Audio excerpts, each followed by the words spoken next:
সুপ্রিয় দর্শক, আসসালামু আলাইকুম। সবাইকে স্বাগত জানাচ্ছি আজকে গুরুত্বপূর্ণ সংবাদে। প্রথমেই জানিয়ে দিচ্ছি সংবাদ শিরোনাম, পরে বিস্তারিত। হবিগঞ্জে তৃতীয় দফা সংঘর্ষে দোকানপাট ভাঙচুর। এদিকে নতুন কর্মসূচি ঘোষণা বিএনপির। এরপর থাকছে তারেক রহমান কেন দেশে আসলেন না, জানালেন মাহদি আমিন। সর্বশেষ চট্টগ্রাম ১৫ আসনে বিএনপির প্রার্থী পরিবর্তনের দাবিতে অবরোধ। শুনছিলেন সংবাদ শিরোনাম, এখন বিস্তারিত।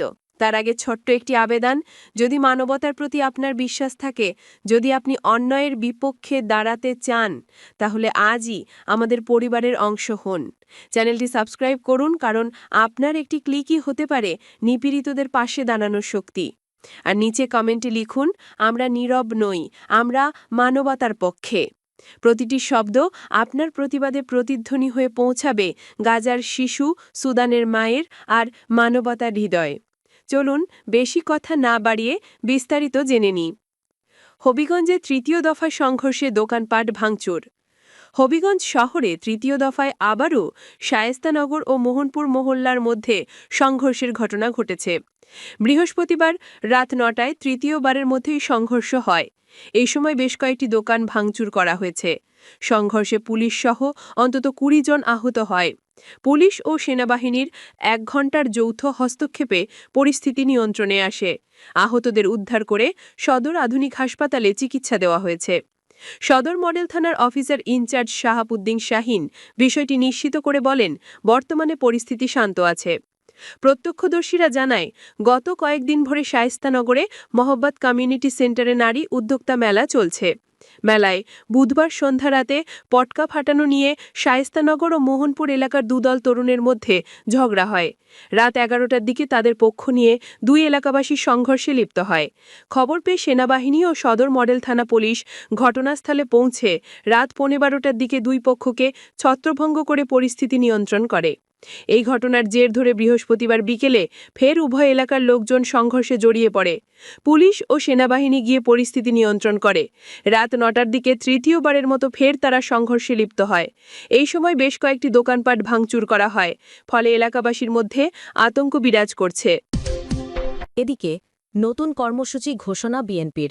বাংলাদেশ জাতীয়তাবাদী দল বিএনপি নতুন কর্মসূচির ঘোষণা দিয়েছে। বৃহস্পতিবার ০৪ ডিসেম্বর বিএনপির সিনিয়র যুগ্ম মহাসচিব অ্যাডভোকেট রুহুল কবির রিজভী স্বাক্ষরিত এক সংবাদ বিজ্ঞপ্তিতে এ তথ্য জানানো হয়েছে। বিজ্ঞপ্তিতে বলা হয়, আগামীকাল শুক্রবার ০৫ ডিসেম্বর গণতন্ত্রের মা, সাবেক প্রধানমন্ত্রী ও বিএনপি চেয়ারপারসন দেশনেত্রী বেগম খালেদা জিয়ার সুস্থতা কামনায় বাংলাদেশ জাতীয়তাবাদী দল বিএনপির উদ্যোগে ঢাকাসহ দেশব্যাপী মসজিদে মসজিদে জুমার নামাজ শেষে দোয়া অনুষ্ঠিত হবে। ঢাকাসহ দেশব্যাপী বিএনপি এবং এর অঙ্গ ও সহযোগী সংগঠনের সকল পর্যায়ের নেতাকর্মী ও সাধারণ জনগণকে উক্ত দোয়ায় অংশগ্রহণের জন্য অনুরোধ করা হল। বিজ্ঞপ্তিতে আরও বলা হয়, একই সঙ্গে দেশনেত্রীর আশু সুস্থতা কামনায় মন্দির, গির্জা ও প্যাগোডাসহ অন্যান্য উপাসনালয়ে স্ব ধর্মীয় সম্প্রদায়ের মানুষদেরকে সৃষ্টিকর্তার নিকট প্রার্থনা করার জন্য অনুরোধ করা হল। এদিকে উন্নত চিকিৎসার জন্য বিএনপির চেয়ারপারসন খালেদা জিয়াকে লন্ডনে নেওয়ার পরিকল্পনা করা হচ্ছে। কাতারের পাঠানো এয়ার অ্যাম্বুলেন্সে আজ মধ্যরাতে রওনা তিনি হতে পারেন বলে জানিয়েছেন ডাক্তার জাহিদ হোসেন। এয়ার অ্যাম্বুলেন্সে ৭ জন চিকিৎসকসহ তার সঙ্গে থাকবেন ১৪ জন।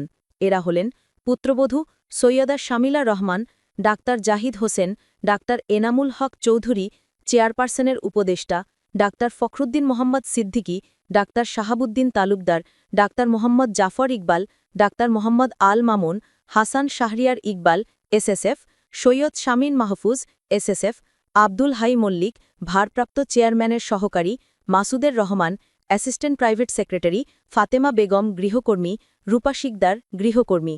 অত্যন্ত সংকটাপন্ন অবস্থায় বর্তমানে রাজধানীর এভারকেয়ার হাসপাতালে চিকিৎসাধীন রয়েছেন বিএনপির চেয়ারপারসন খালেদা জিয়া। টানা ১২ দিন হাসপাতালটিতে আছেন তিনি। এর মধ্যে ৮ দিনই করোনারি কেয়ার ইউনিটে সিসিইউতে নিবিড় পর্যবেক্ষণে আছেন সাবেক প্রধানমন্ত্রী। তার শারীরিক অবস্থা অপরিবর্তিত, তবে চিকিৎসকদের ডাকে সাড়া দিচ্ছেন তিনি। দেশি বিদেশি স্বনামধন্য চিকিৎসকদের তত্ত্বাবধানে অত্যন্ত নিখুঁতভাবে তার চিকিৎসা চলছে। মেডিকেল বোর্ডের একজন চিকিৎসক বুধবার রাতে জানান, ফুসফুসে স্বাভাবিকভাবে বাতাস চলাচল করানোর জন্য হাসপাতালের চতুর্থ তলায় মেকানিক্যাল ভেন্টিলেশন রেখে চিকিৎসা দেওয়া হচ্ছে। কিডনি কার্যক্রম সচল রাখতে এদিন বিকালেও ডায়ালাইসিস করা হয়েছে। 23 নভেম্বর ঢাকার এভারকেয়ার হাসপাতালে ভর্তি হন খালেদা জিয়া। 27 নভেম্বর থেকে তিনি হাসপাতালটির সিসিইউতে আছেন।